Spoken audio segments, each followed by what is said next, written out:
사실 챔피언스리그 탈곡기는 어느 정도 정해져 있는 듯한 느낌이죠. 네. 네. 아놀드가 일단 실력으로도 좋고 매너로도 좋습니다.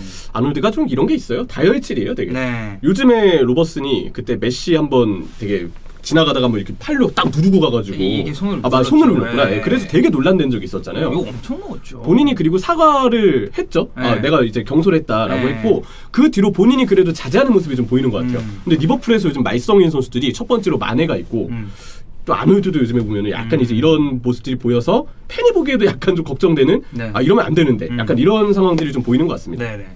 일단 아놀드가 이날 경기에서 냉정하게 얘기했을 때 기대 이하의 폼을 보였고 네. 그리고 사실 비니시우스와 아놀드 간의 맞대결로 주목을 좀 많이 받았었죠. 그죠. 네, 근데 사실 이 둘의 맞대결에서는 비니시우스가 완승을 거뒀습니다. 솔직히 경기 전에 아놀드가 무조건 뭐 그래도 비니시우스니까 너무 부진했으니까 아놀드가 이거는 그래도 안정적으로 맞고 가지 않겠냐 이런 예측을 했는데 정반대 분위기가 됐죠. 네. 그리고 이렇게 되면 아놀드의 부진한 폼을 과연 사우스게이트는 어떻게 볼 것인가 이런 것까지도 좀 주목을 해볼 필요가 있는데요. 네.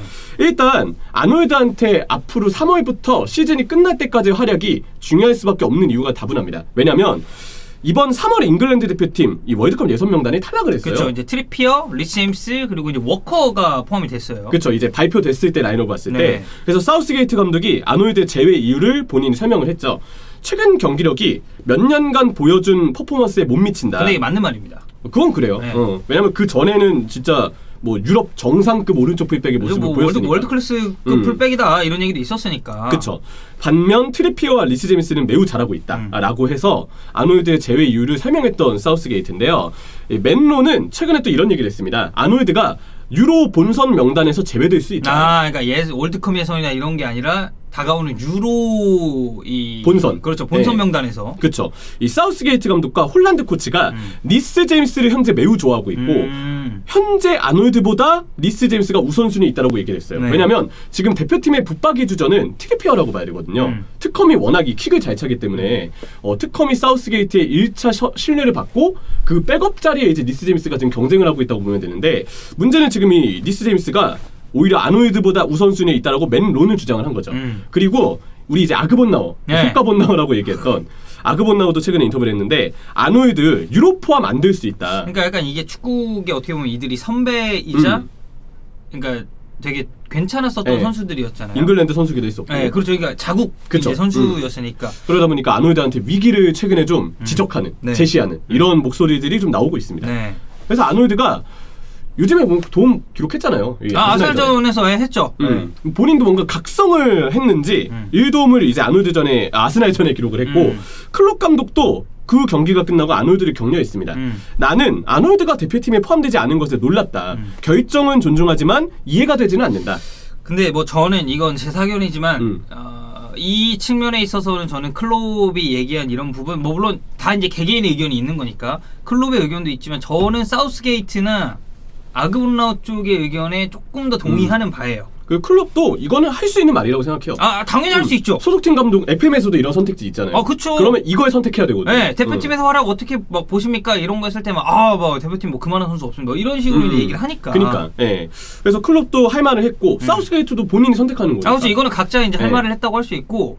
그러니까 이러려면 아놀드가 조금 더 잘하는 모습을 보여주고 뭔가 이제 챔피언스리그라는 큰 무대에서도 본인의 그런 기량을 조금 더 그러니까 최근에 냉정하게 얘기했을 때 과거보다 폼이 떨어지셨던 건 사실이에요. 그쵸. 그리고 형철이도 그 부분에 있어서 아놀드가 좀 문제가 있는 것 같다라고 몇 차례 영상을 통해 지적을 했었고 근데 이날 경기에서는 전체적인 경기력을 봐도 그렇고 일단 실점 장면에서 굉장히 치명적인 미스를 또 범했습니다. 아놀드가. 일단 아놀드 입장에선 레알전은 얻을 게 없었어요. 예, 아까 얘기했던 이러한 상황에서 본인한테는 치명타가 될 수 있는 경기가 결국은 나오고 말았는데요.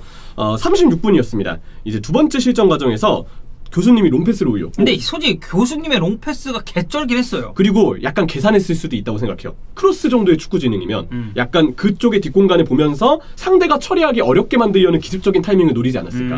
크로스라면 그런 어떤 계산까지도 순간적으로 했을 가능성이 있다고 보고 저는 만약에 다른 선수가 그랬는데 만약에 뭐 형철이나 다른 사람이 이런 부연 설명을 했다면 그건 약간 말도 안 되는 소리가 아닐까라고 얘기를 했겠지만 토니 크로스이기 때문에 그럴 수도 있겠다라는 느낌이 드네요. 크로스랑 모드리치는 그 정도의 자원이라고 생각해요. 모드리치는 진짜 자기 약간 수면 깎아서 축구하는 느낌이야. 약간 우려도 돼. 걱정될 정도니까. 그래서 크로스의 롱패스를 아놀드가 처리를 제대로 못했죠. 헤더를 처리하려 했는데 너무 엉뚱하게 가고 말았고 결국 이게 아센시오 쪽으로 흐르면서 아센시오가 득점을 했습니다. 일단 이 장면에서 본인도 실수가 있었다는 걸 알아서 그런지 멘탈이 나갔어요 그 뒤에. 그래서 비니시우스를 한번 신경전 한번 있었죠. 밀고 신경전 한번 벌였고 아예 볼도 아니고 비니시우스 몸 쪽을 보고 몸을 향해서 태클이 들어간 장면도 있었어요. 근데 아놀드가 이날 경기뿐만이 아니라 가끔 안 풀릴 때 좀 이런 게 있지 않나요? 이거는 지적을 할 만한 부분이에요. 안 풀릴 때 실제로 그랬으니까. 게다가 후반전 막판에 수비하러 왔던 비니시우스하고 경합을 했는데 이때 사실 주심이 오심을 한 거예요. 이게 반칙을 불었거든요. 주심이 반칙을 분 이유는 아놀드가 이렇게 경합을 하면서 얼굴을 손으로 쳤다. 이걸 주심은 그렇게 봤는데 실제로 다른 앵글에서 리플레이를 봤을 때 얼굴을 치진 않았더라고요.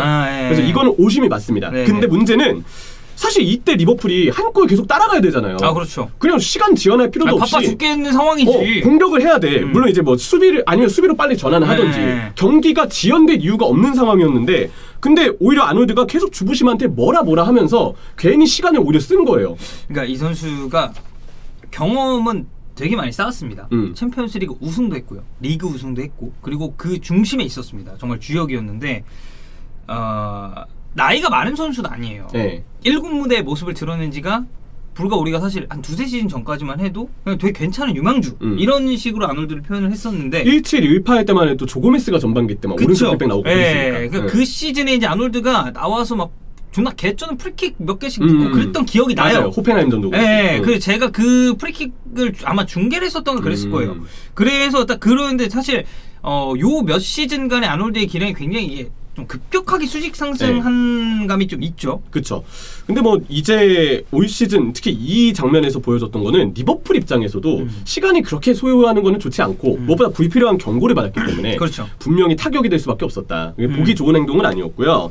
이날 아놀드가 수비할 때 뒷공간을 너무 내주는 약점을 또 한번 드러냈고 예전에 자하한테 털렸을 때 아놀드가 좀 그런 모습을 보였듯이 1대1을 잘 치는 선수들 되게 비슷한 유형이야. 비니시우스도 사실 보면은 뭐 완전히 둘이 플레이 스타일이 같다고 할 수는 없겠지만 이 선수도 공간이 있을 때 저 잘하는 건 맞아요. 근데 공간이 없다고 해서 상대 수비가 앞에 있는데 뭐 뒤로 무른다든지 아니면 그냥 패스를 주는 이런 유형은 아니거든요. 기본적으로 드리블 시도를 하죠. 그렇죠. 긁히는 날은 제대로고 그래서 아놀드가 이 1대1을 잘 치는 비니시우스한테 이날 한정에서는 수비가 좀 뚫리는 단점이 발생을 했습니다. 그래서 아그번나우가 앞서서 아놀드한테 지적했던 내용이 이 수비의 불안정성이거든요. 그래서 보면 일부 지금 영국 언론들은 아예 짓궂게 리스 제임스는 피지컬을 통한 수비가 그래도 되기 때문에 되죠. 물론 좀 판단이 미스로 뒤를 내주는 경우는 있지만 적어도 수비 상황에서의 무기는 아놀드와 다르게 리스 제임스는 피지컬을 통한 대인 수비 하나는 확실하다는 거예요. 그렇죠. 예전에 자하를 묶었을 때 자하 그때 첼시 이적설이 있을 때 리스 제임스 때문에 서류 심사에서 탈락했던 경기 있잖아요. 작년에 재작년이다. 2019년 11월이니까 그때도 그랬듯이 리스 제임스는 수비의 하나의 무기는 확실한 반면 아놀드는 그런 부분에서 상대적으로 좀 돋보이지 않는 수비에서의 특징이 있다. 그러니까 결론적으로 형철이가 얘기했듯이 아놀드가 이제 사실 중반기부터 살짝 이제 올라오는 모습을 보였는데 이번 레알전은 소득이 아무것도 없었다. 그 영국 언론이 이제 이거를 물어가지고 오히려 리스 제임스를 조금 부각하는 분위기로 좀 가는 것 같아요. 그러니까 요즘에 봤을 때. 월드컵 예선도 명단도 탈락했겠다. 그리고 리스 제임스도 사실 요새 폼이 나쁘지 않고 근데 아놀드는 뭔가 올라오는 것 같으면서 레알 마드리드전에 어쨌든 똥을 싸고 이러다 보니까 이게 뭐 언론들이 다 그런 게 어느 정도 있겠습니다만 사실 이게 미끼를 던졌고 문 거죠 언론들. 그래서 지금 아놀드한테 이 경기는 절대 좋은 맥락의 경기는 아니다라고 얘기를 할 수가 있겠죠. 근데 이제 이게 반응을 좀 보니까 이날 뭐 아놀드도 아놀드지만 그러니까 클롭 감독의 이런 선발 라인업이라든지 이런 부분에 대해서 좀 지적하는 팬분들도 있더라고요. 지적할 만합니다. 티아고가 벤치였어요. 그렇죠. 난 솔직히 내가 일어나자마자 라인업을 확인하는 게 보통 챔스 시간 맞춰서 볼 때는 그렇잖아요. 잘못 본 줄 알았어요. 케이타가 나왔어요. 물론 이제 케이타가 솔직히 요즘에 폼이 좋긴 했습니다. 점점 끌어올리고 있었거든요. 그래서 뭐 케이타를 쓸 수는 있다고 쳐요. 근데 폼이 그 아스날전에 좋았던 티아고를 챔피언스리그 8강에서 굳이 벤치에 내릴 이유가 있었나? 그러니까 저희가 항상 물론 이제 축구 팬분들도 마찬가지겠지만 라인업을 딱 보고 이렇게 나왔네라고 하면서 그러면 보통 한두 자리 정도는 의문을 가질 만한 선수가 있습니다. 뭐 아니면은 그냥 베스트로 나오는 경우도 있지만 이제 딱 그런 경우에 제일 먼저 생각하는 게 왜 얘를 기용했을까? 네. 상대팀 쟤 나왔네? 얘 나왔고 그러면 이걸 이렇게 막으려고 얘 기용했구나 하는데 케이타는 조금 모호하지 않나요? 모호하죠. 왜냐면 수비적 영향력이 없으니까. 케이타가 지적을 받는 부분이 딱 그겁니다. 티아고와 비교했을 때도 수비적 영향력은 더 적은 선수예요. 왜냐면 오른쪽 이 중앙 미드필드로 나왔을 때 수비 포지셔닝은 늘 지적받았던 선수입니다. 네. 단적으로 이날 같이 나왔던 베이나이둠도 답답했잖아요. 근데 베이나이둠 그리고 케이타 이 중원 조합은 이른바 이 두미타 조합은 빌라한테 7실점 했을 때 그때 원정에서도 똑같이 나왔던 조합이에요. 그러네. 이 둘이 미드필드에 섰을 때 그때도 밸런스가 무너지면서 7실점을 했고 같은 문제점이 드러났지만 중요한 레알전에서 또 이 조합을 꺼내들었다는 거. 게다가 티아고가 있는데도 그걸 쓰지 않았다는 거는 분명 클롭 감독의 선택에 아쉬움을 지적할 수밖에 없는 요인이 되는 거죠. 네, 그러니까 레알 주권에 사실 뭐 리버풀 이날 경기 풀로 보신 분들은 알겠지만 많이 밀렸습니다. 네. 네. 그래서 주도권을 뺏겼어요. 일단 주도권을 뺏긴 상황에서는 결국 레알 마드리드의 공격진은 벤제마도 그렇고 아센시오도 그렇고 비니시우스도 그렇고 지금 레알 마드리드에서 그동안 보여줬던 폼으로 봤을 때 윙포워드가 아쉽긴 하지만 그래도 이 선수들이 개인 기량이라는 게 없는 선수들은 아니거든요. 게다가 리버풀 센터백은 지금 분데스리가 지금 강등권의 위기에 처해 있는 샤이케 출신의 카박과 네. 이제 데뷔한 지 얼마 되지 않은 이제 리버풀 1군에 정착하지 얼마 되지 않은 네서니의 필립스가 파트너란 말이에요. 사실 이제 약간 그런 뭐 올드보이처럼 어디 한 15년 갇혀 있다가 15년까지는 아니고 한 5년 갇혀 있다가 풀려났어. 그래서 오늘 내가 리버풀 레알을 봐야겠어. 딱 봤는데 필립스 카박? 뭐지? 약간 이럴 수 있는 조합이죠. 그렇죠. 반다이크까지는 들어봤는데 반다이크는 어쨌든 지금 부상으로 못 나오는 상황이고. 그렇죠. 그래서 이게 정말 이가 없으면 잇몸으로 때워야 된다라는 걸 리버풀이 지금까지 올 시즌 거의 쭉 보여주고 있다가 네. 챔피언스리그 8강 무대까지 이런 게 지속이 되니까 이게 어쩔 수가 없는 상황이에요. 센터백이 안 좋은데 풀백은 올려 쓰는 게 리버풀 공격의 스타일이잖아요. 풀백을 올릴 거면 중원이 커버를 잘 해서 풀백이 올라가는 것에 리스크를 줄였어야 돼요. 근데 그 중원의 조합 자체를 이렇게 위험하게 구성한 것 자체는 클럽의 판단 그 자체가 미스라고 봐야 되는 거고 결국 이제 개인 기량 좋은 레알 마드리드 공격진이 날개 달고 그냥 알아서 플레이를 다 했죠. 네. 그래서 주도권을 넘겨주지 않기 위한 선발 구성과 풀백이 올라갔을 때 그를 커버할 수 있는 중원 조합에 조금 더 신경을 쓴 라인업이 나왔어야 했는데 그렇지 못했다. 네. 펩이 오히려 그동안 써왔던 베스트 조합을 이번 8강에 꺼냈고 그렇죠. 역으로 클럽은 이번 8강에 오히려 본인이 하던 보수적인 선발 기용이 아니고 갑자기 뭔가 바뀐 선발 기용을 했어요. 이번 8강의 한정에서는 펩이랑 클롭이 서로 약간 영리밖에 선택을 했다. 뒤바뀐 듯한 그런 느낌. 원래 클롭은 안 바꾸잖아요. 못 먹어도 고 스타일이거든. 왜냐하면 안 바꿨다라는 걸 지적할 수 있는 게 파비뉴 센터백 이 진작에 사실 미드필드를 올렸어야 돼요. 그걸 너무 늦게 올리다 보니까 죄송한데 약간 좀 살짝 그 텐션을 낮추시는 게 좋을 것 같습니다. 좀 그러네요. 약간 아니 이게 6시간이 안 지났거든요. 지금 경기 지난지. 이게 6시간 안 지났으니까 이해를 좀 부탁드리고. 이거는 클롭 감독답지 않은 그리고 그 전에 이제 파비뉴의 어떤 센터백 기용 이런 게 부상 악재 물론 다 이해가 되지만 아쉬운 건 아쉬운 거다. 그런 부분이 있습니다. 어쨌든 아놀드가 잘 못했고 그리고 이제 클롭 감독의 이런 선택에도 약간 의문 그리고 의구심이 드는 레알 마드리드와 리버풀전이었는데 뭐 어찌됐건 1차전은 레알 마드리드가 이겼습니다. 이제 2차전은 리버풀이 좀 어떻게 준비를 하는지 저희도 지속적으로 한번 팔로잉을 해보고 양팀 2차전도 한번 기대해 주셨으면 좋겠습니다.